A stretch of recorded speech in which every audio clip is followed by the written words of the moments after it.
IG, you mentioned the name of the senator and the question and proceed to respond so that we save on time. Thank you very much, Mr. Speaker, sir. The honorable members of the Senate. Let me start by saying that I appreciate you very much. The questions that were raised here, they are questions that are weighty. They are questions that are very valid.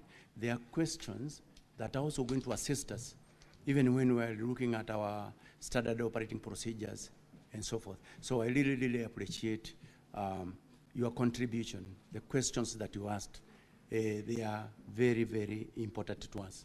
Secondly, Mr. Speaker, sir, let me say that when I was being vetted by Parliament, I did inform the Parliament that I will operate within the frameworks of the law. And I demand the same from my officers, the members of the National Police Service, to operate within the frameworks of the law.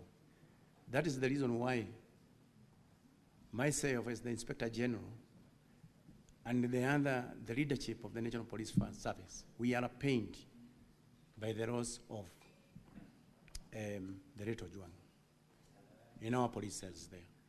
We are pained. As a parent, I'm also pained for losing young Ojwang. I feel pained. Now, when we go to the questions, the first question was by Honorable Senator Okeshi. The circumstances that led to the death of the late Albert Ojwang. These circumstances are being investigated by IPOA. And as my CS has said, let us give IPOA an opportunity so that they can quickly be able to investigate and tell us openly exactly what really happened. Number two, there was this report of Albert having hit his head against the wall. That is the information that came, the primary information that came from the same station. But in the subsequent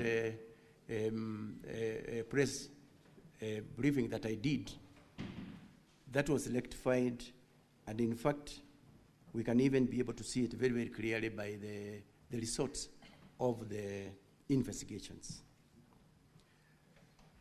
There was this question that was asked by Honorable Senator Medho. Why was he taken to Bagathi and not Kenyatta National Hospital, which probably could be a little bit near? Let me say this.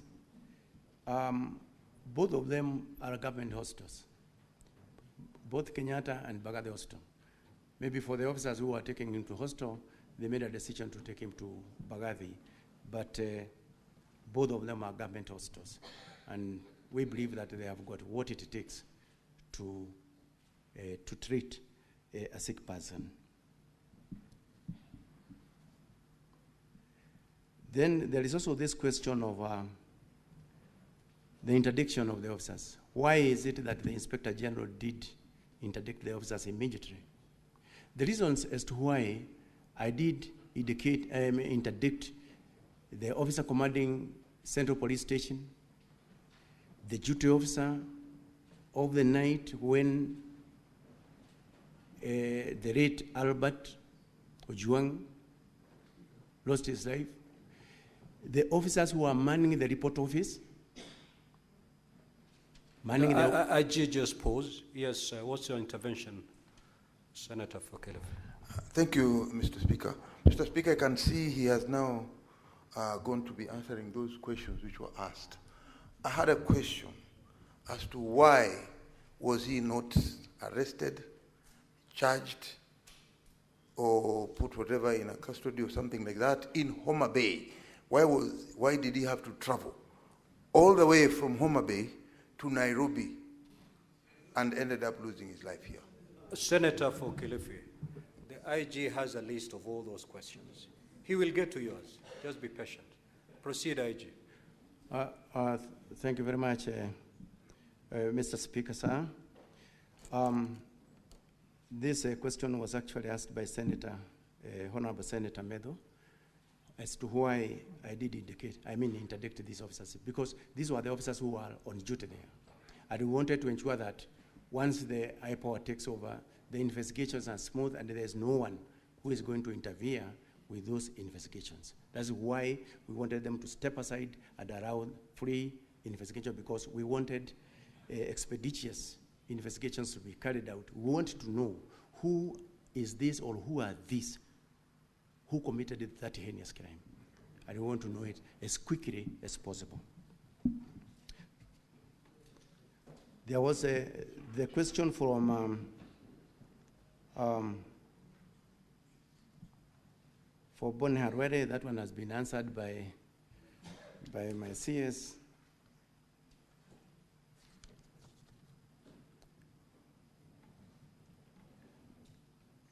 Then the question from Honorable Senator Manzayo, why Albert Ojwang was arrested in Homa Bay and why he had to be transported up to Nairobi. This question, the DCI is going to answer it very, very, very, very clearly as to the reasons why he was transported from Homa Bay up to Nairobi. But basically, it is because in Nairobi, that is where the offense was actually committed, but DCI is going to give more details on that. Why the CCTVs were again interfered with, that is another question that was also asked by Senator Masayo. The Independent Police Oversight Authority is investigating the entire scene of crime. And they are going to tell us exactly what happened with the CCTVs. And if there is anyone who was involved in that, then punishment must be meted to an officer of that nature. So the same case applies to the question, who are these police officers who committed the crime of murder to the late Albert Ojwang? Again, we are waiting for answers from IPOA, who are right now investigating the same. And we are looking forward to the resolution of that issue soonest possible, because it's something that have actually captured the entire country into what happened on that date. The question from Honorable Senator Ojwang.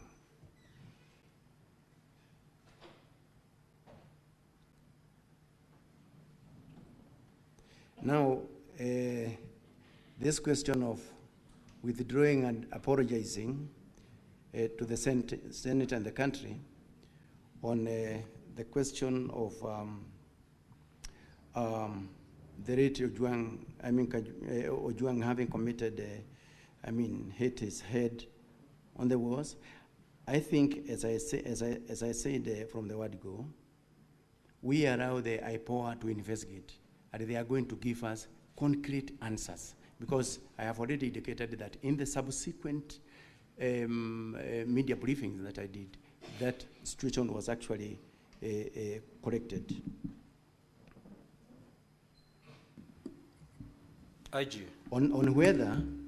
IG, you need to respond to that question in a better way. This was the question by Senator Ojwang, that through your official communication, the first information you put out there to the public was that the young man had hit his head against the wall and therefore died. Later on, after the autopsy was carried out, it was found to be totally different. The question that the senator then rose to ask was, would you, having put that communication to the public that the young man hit his head on the wall and died, would you withdraw that particular communication and proceed to apologize to the nation? That was the question the Honorable Senator asked. If you're unable to do that, you can also, that's also an answer. Thank you very much, Mr. Speaker. On that question, let me say this.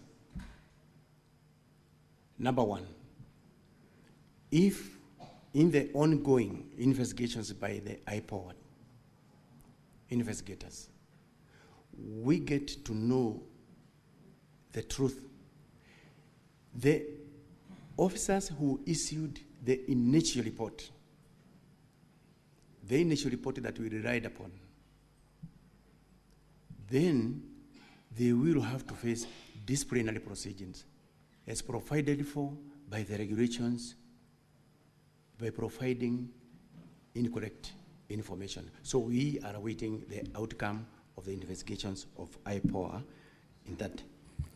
IG, we've had the benefit of hearing the representative of IPOA in the morning, and they were very categorical on what caused the death of this young man. What more do you want to hear? Mr. Speaker, sir, from what we have heard here from the IPOA, although we have not yet gotten that report, we will proceed on and take appropriate measures on the officer who gave the primary report on that material day. We have taken note. IG, proceed.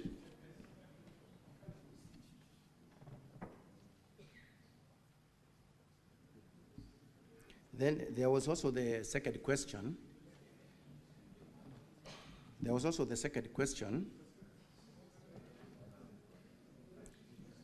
Honorable Senators, I think we are doing pretty well now.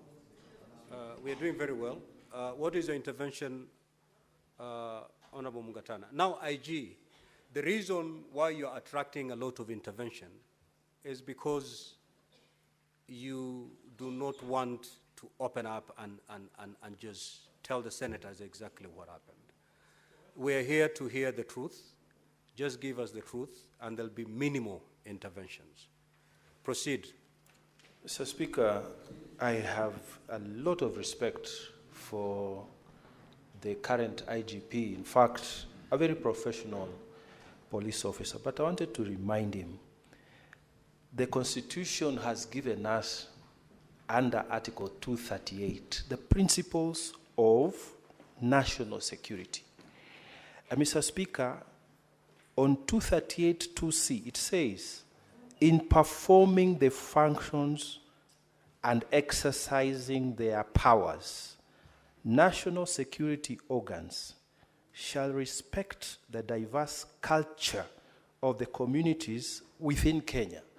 And Honorable Senator Ojwang has said, to imply suicide from his cultural background, it is attracting a huge stigmatization of that family. So I'm inviting the IGP to offer an unconditional apology to the Senate in view of the post-mortem report that has been made public. And then we proceed, Mr. Speaker.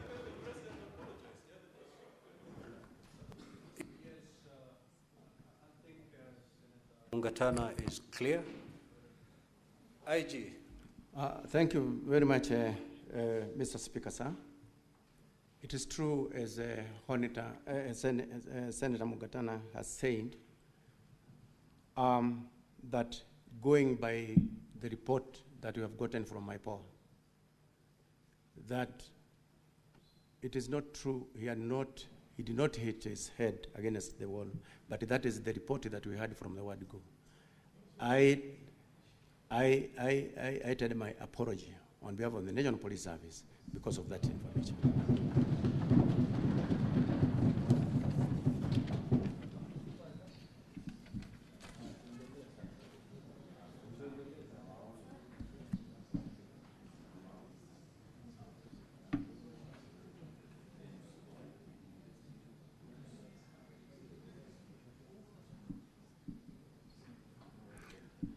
So there was also the question of how the police are trained. That question was clearly answered by my CS.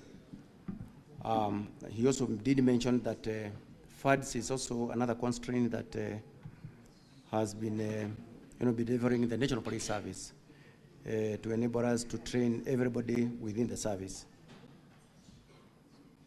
Then there was also the question of how many were in the cell